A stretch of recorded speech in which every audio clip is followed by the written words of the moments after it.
Thanks to the work of our partners in law enforcement, 8 of these officials have already been convicted and sentenced to prison terms ranging from 4 to 18 years, while criminal prosecution of another 19 officials is underway. In one notable case, a Pakistani national who charged foreigners 45,000 rand for a South African passport was sentenced to 18 years imprisonment in the Krugersdorp Magistrate Court in Gauteng. We are going to be looking at corruption generally in the border management, because we know, as a matter of fact, that people are bribed to get into the country, and we know that there are people who get residence here without following processes because they bribe people. Those are the things that we are going to do. The role of the SIU in this one is we are chairing all of these anti-corruption forums. You know, this is the 4th, if not the 5th one that we are doing.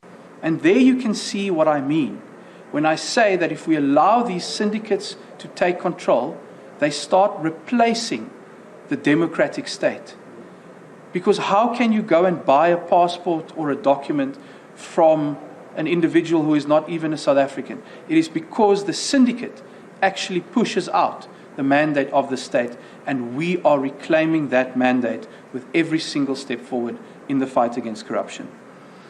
And therefore, in this forum that we do, we're saying, in as much as there are law enforcement agencies, all of them, we also need civil society to be part, because in some instances people report these matters to civil society organizations, and we all sit in one room and then we bring the cases on the table and we can hold each other accountable all the time, not only law enforcement agencies but civil society. Therefore, that way we are saying the whole of society must be involved in the fight against corruption, especially in the borders and in immigration, because between July 2024 and February 2025, 27 officials have been dismissed from the Department of Home Affairs for a range of offences, including fraud and corruption.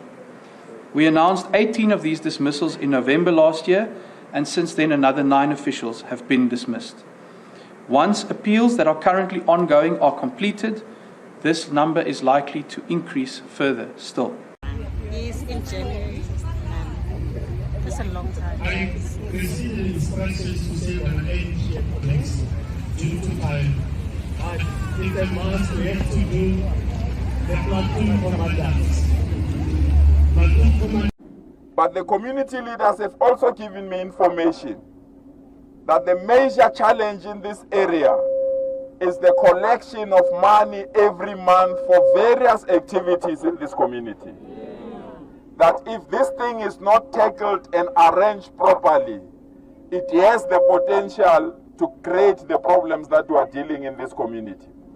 So on Wednesday, when I come here in the evening, we'll have to deal with these issues. I've got a detailed information, including people that are in prison, but they're still coordinating activities outside prison.